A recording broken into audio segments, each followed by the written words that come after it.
into this championship fight early on, because of course, having lost the Saudi Arabian Grand Prix race, being beaten by Hamilton the first one fair and square, he needs to basically go on to dominate this one to kind of, just have confidence in himself, I guess, and the team that they're in this fight, because I'm very surprised that Lewis has won the first 2 races, but that is a statement. By the end of lap 1, 2.8 seconds, as there's some absolute great scrapping going on in the bottom of the points paying positions into the midfield there. Guan Yu Zhou being done round the outside by Pierre Gasly. Great move there for the Frenchman. On the soft compound though, Lando was fighting in there as well. Magnussen keeping the P10 for now, but Lando trying to ruin it, and you got Guan Yu Zhou there as well, trying to make a move into turn 1. Piastri as well in his home race, looking to make places. He's overtaken Guan Yu Zhou. We're still focusing though on Magnussen versus Norris. Magnussen is going to get squeezed out, it seems, in the Williams car, the McLaren has the overwhelming pace, although he is on the soft compound, so he'll be pitting earlier, and I think it's the same for Verstappen. That's why he's bolted by 3.5 seconds now on lap 2. Meanwhile, I am struggling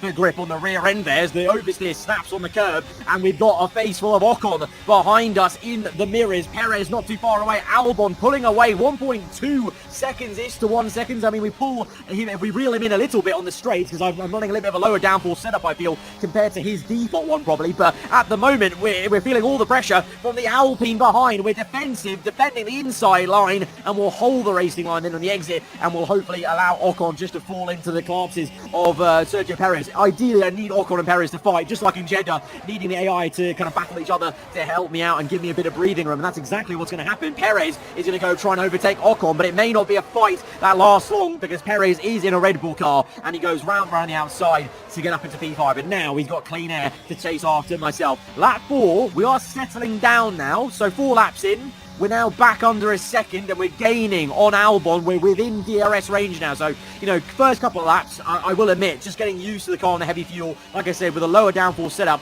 I was just feeling a little bit nervy on the rear end and the front end. I still am, to be honest, but trying our best to stick with Albon in his DRS, but at the moment, no kind of inkling that we'll have a chance to attack him, and rather on that 5 to 6, Perez is in our mirrors, and we've lost the DRS now, just about 1.2 seconds behind Albon into the final corner, losing the back end there, so that's what I mean. Just the rear end stepping, and just no confidence on that rear in the last sector, and Perez now looking to make a move. We squeeze him to the right, go back to the racing line, and take the much better, less tight line through turns 1, and Perez remains in P5, but he'll have another bite of the cherry with DRS open for the Red Bull man. Checo on the outside, we're defensive again, and we just slow him up a little bit, because again, we can maybe help out Albon here, help our teammate out, just like we did at Spa with Drogovic. If I'm able to hold Perez and Ocon and even Leclerc up here, that will help Albon. I mean, I'm not actively going to try and hold them up as much as I did in Spa, because genuinely I feel like if we get into a bit of a groove, I still feel like we could eventually close back up to Albon, but the gap right now is 2.2, so I gotta admit, he's looking bloody quick. That +7 racecraft maybe helping out as well. Meanwhile, Vettel doing a good job in P8 in the Aston Martin. Sainz and then Lando rounds out the top 10. Back to the fight though, with Perez, focusing on Perez. DRS open for him, but he's not going to be close enough to make any kind of move right now. Behind though, there will be some moves with Sainz and Vettel. Sainz the long way round. Oh, what a move that is for Carlos Sainz in the Haas on the Aston up into P8. Beautiful little move there as Leclerc now gains Perez. Oh, a bit wide there for Perez. Is there a bit of an issue with this guy? He's got, oh my god, Perez nearly puts it in the wall. There is an issue with Checo. Maybe his tyres are gone, I don't know, but now he's being attacked by Leclerc, the Ferrari, on the inside, and he's just gonna get squeezed out, and Perez will get the elbows for P6. But what on earth went on there for the Mexican? He almost drove straight into the wall. He was wide into the second last corner, and then Ocon just got him on the last one, as he nearly just decked it into the wall on the left hand side. Gives us a bit of room then to work with, and I'd rather the Alpine be behind me than the Red Bull car, to be honest, as we now watch on and focus on the home favourite Piastri in P12. Can he chase after and overtake Gasly Lando to get into the points? His teammate doing a good enough job, I guess, in P7, but just lacking. This is not where I thought Ferrari were going to be, but no one could have predicted just how bad these AI drivers are driving right now. Leclerc and Piastri, low focus, low rating, whatever the case, they're just not up here where I thought they would be, fighting us right now for P4. Instead, it's the Alpine, which is kind of nice, to be fair, to see some difference in the top order. Oh my god, Ocon with a real swoop of intent on the outside. We only just about kept that P4 and avoided contact, and all the while Albon's pulling away. 3 3.7 seconds, the gap now to our teammate. So he is looking ever the more comfortable in P3 as we are forming a train here. But now that we've gotten away a little bit, we're using ERS all the way down this kind of curve in Sector 2, and that's allowing us to pull away. And Ocon is now going to be worried about Perez rather than focusing on myself. The Red Bull is right up the gearbox of the Frenchman. It's a great exit for the Red Bull car. DRS open for him, and surely he's going to try and make a move. The Alpine has DRS, but he's a bit defenseless. Perez down the inside has the superior downforce in grip, but now the Alpine's doing really well. Ocon wants to maintain the P5, and he will. Just some great scrapping. This is really hard, but fair racing between myself, Ocon, Perez, and I would say Leclerc, but he's not kind of got into the middle of it quite yet, but hopefully he will soon enough. But there is Verstappen then. Verstappen into the pits earlier than everyone else because he was on the soft compound. So that actually explains why he was like 2.5 seconds ahead of Hamilton by lap 2. It's because he's on softs, the rest of us are on medium. So Lewis now leads the race, Albon second, myself in third, and you've got others like Lando who were on the softs. They're yet to pit still, so Verstappen really has come in early, potentially feeling quite a lot of tyre wear by pushing so hard on the softs, and we'll see if that strategy pays out for the Red Bull man as Perez is pressurising us, but no, his engine's up in smokes, and there's a massive collision with Leclerc. Leclerc is out of the Grand Prix, and Perez is out with him, but Perez effectively took out Leclerc, and Ferrari's luck just can't come through. Ferrari's season goes from bad to worse because Piastri's out the points anyway, and Leclerc is now out the race. He was at least in P7 as Perez's engine goes up in smokes. Once again, the Red Bull powertrain reliability, at least for the Red Bull Works team, is not that great early on in this season. Perez out, and whilst he retired, Leclerc just slammed into the back of him there. Bit of a brake check by Perez, I don't know, but I don't know, it's a weird one. I feel like Leclerc could have avoided that. It's a bit of a clumsy racing incident, I guess, but that's just such a massive disaster for Ferrari. They did not need that. Leclerc's out, Perez is out, and now the full-course safety car is out, so we're all going to get a free pit stop. Will this somehow help Hamilton versus Verstappen? I don't think so, because there goes Max on the minimap there. We're going to double stack with Albon, but because of the gap we had to Sainz behind, it shouldn't be an issue. And also, I want to point out, Ocon had picked before this. That's why Perez was the car right behind me. So we have maintained our P4. Albon is still in P3, and Verstappen still leads the way from Hamilton, but we're all bunched back up now, and we're all on the same compound. So, same tyre, Hamilton, let's see how he does. Max won't be able to pull away in the same fashion he did at the start of the race. For us, we have a bit of a poor exit. The hard tyres, I tried to weave around and heat them up, but they were so poor on that last corner exit there, as we have a bit of an issue with the front end and the rear as well. Thankfully, though, we do catch up a little bit into turn 1, but I can feel the tyres still need to heat up a little bit, as Sainz now is the one behind us in P5. Vettel P6, so Ocon's lost that massively as we go deep in the tyres. They're screaming out for temperature, and Sainz is trying to overtake us in the Haas. We squeeze him out to just keep ahead, but it's Sainz from Vettel, Russell, Magnussen, Guanyu Zhou, and Lando. So Ocon, he was the one who lost out the most in that whole safety car pit stop issue, because he pit just before, and Sainz, Vettel, Russell, Magnussen, Guanyu Zhou, the big winners, because even Lando was ahead of most of those guys, and he's been jumped. So big win then for Haas, Aston, and even Russell there, P7. He can do some work now, Russell, in P7 to maybe try and get back to a podium. So you know what, I kind of discounted Russell, but he now, late into this race, he just may ruin our team's chance of a podium, as he already looks to make some progress on Sebastian Vettel. The dive bomb down the inside, but the Aston will have the better racing line. That curve is so nasty at the inside there, so Russell has to maintain P7 instead. And Magnussen is actually now right up his gearbox in a train with Guanyu Zhou, Norris and Ocon in there. Piastri, the home favourite, or one of the home favourites, in P13. Actually, the two Australians are right next to each other, P13 and 14. Not a great day for the Aussies there, and not a great day for Ferrari all round, as I said. Russell goes again, second time lucky here on Vettel, goes for the moon. No, doesn't actually go for it. Vettel, though, instead locks up, and Vettel is in the gravel.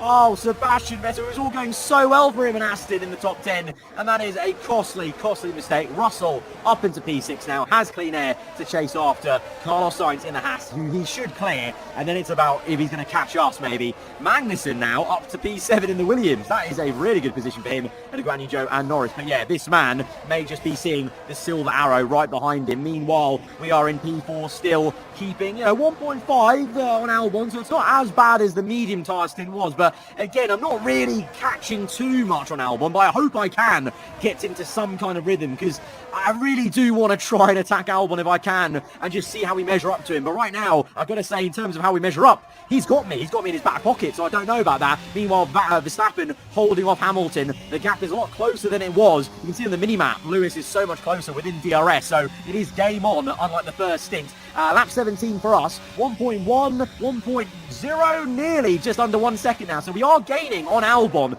on these straights and slowly reeling him in. And once we're in DRS, that could be the real winner for us, as it is for George Russell to overtake Carlos Sainz potentially. But no, again, on the inside line, maybe doesn't make it work, but actually, hang on, they keep on fighting. They're still fighting side by side now through the entire last sector. We've had some absolutely exquisite scraps here around Albert Park, and Russell is now up into P5N and can come chasing after myself. But I'm hoping, like in Jeddah, he's not going to have the chance, and because I'm now within 1 second of Albon, just about, when we get into sector 2, we can reel him in a bit. But the problem is just how good Albon is in sector 3. You know, we're right there 5 tenths behind him right now, but just watch how much time he gains in this sector, and maybe just a lack of confidence for me not chucking the car in a bit quicker, maybe in a higher gear here and there, I don't know. But we go from 5 tenths to nearly, this is going to be 8 to 9 tenths on the exit of the final corner. DRS open to reel us back in, and we'll reel him back in sector 1. But that's basically how it's going. We gain in sector 1, gain in sector 2, lose it all in sector 3, and then we go again. So we're just kind of stuck in the same holding pattern, as is the same vibe for Verstappen versus Hamilton. Verstappen has Hamilton covered, 1.5. The gap has grown now. Yellow flags are, and Verstappen slow. Oh no! It's a disaster for Red Bull and Max Verstappen as he's going slowly, and Hamilton breezes by. Albon and myself breeze by, but Verstappen is out. You cannot believe, I cannot believe it. I can't believe it. You guys can't probably believe it. The luck of the reigning champion, and just how poor is the reliability of the Red Bull. That's twice now the Red Bull has given up on Verstappen whilst he was in a commanding, controlling lead in Jeddah. Now at Melbourne, here in Australia, Hamilton takes the lead and will now probably go on for a 3rd race win in a row to kick off this season. But let's forget about him again like we did in Jeddah, because I don't care. Alexander Albon right now is in P2 and we are in P3. We've got a 2-3 for our team right now. A double podium finish in the 3rd race only of season 2. This is insane, and you know,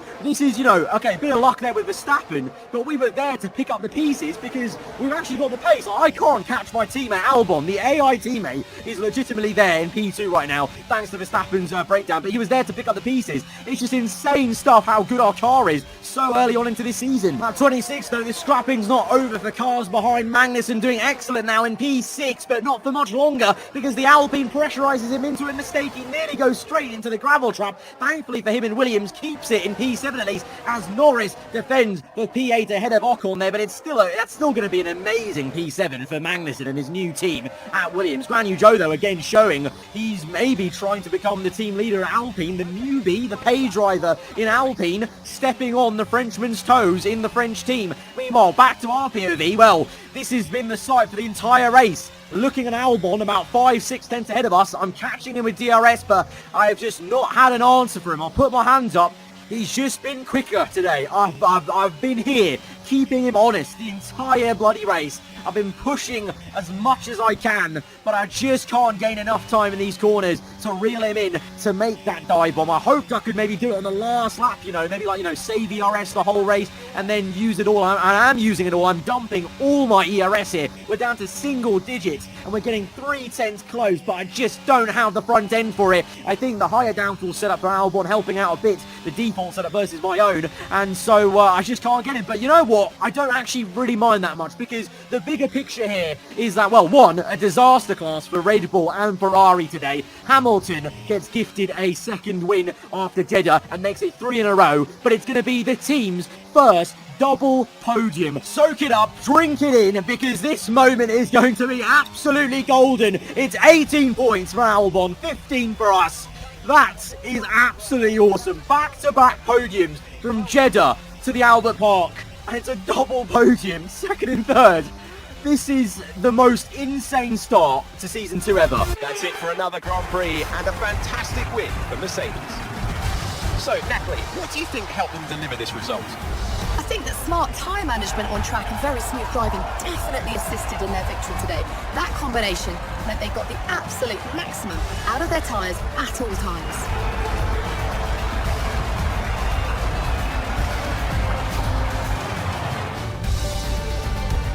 After an excellent performance at the Grand Prix, I'm sure there'll be plenty of celebrations tonight amongst the Mercedes team, and they certainly deserve it. Lewis Hamilton really, as you guys are saying in the comments of last episode, on a revenge redemption tour here in Season 2 on F1 22. 3 wins in a row, and, well, what a calamity for Ferrari and Red Bull. Red Bull double retirement, car issues for both cars. That's worse than Ferrari. At least Ferrari had one car in the race, just a bit slow, and the other one got taken out by on the Red Bull. So, yeah, Red Bull's having a howler, and they're the team that partners us and supplies our engine. So we're actually we're the highest rated Red Bull powered team with Red Bull powertrains in the back of our car and Red Bull affiliated teams. That is actually insane. And well, they should be thanking us. We're doing a great job at advertising them, I guess, on the podium there. We are now second in the Drivers' Championship. I can't believe what's happened. It's so early doors. I don't think this can't last, because I am sure other teams will upgrade around us. Red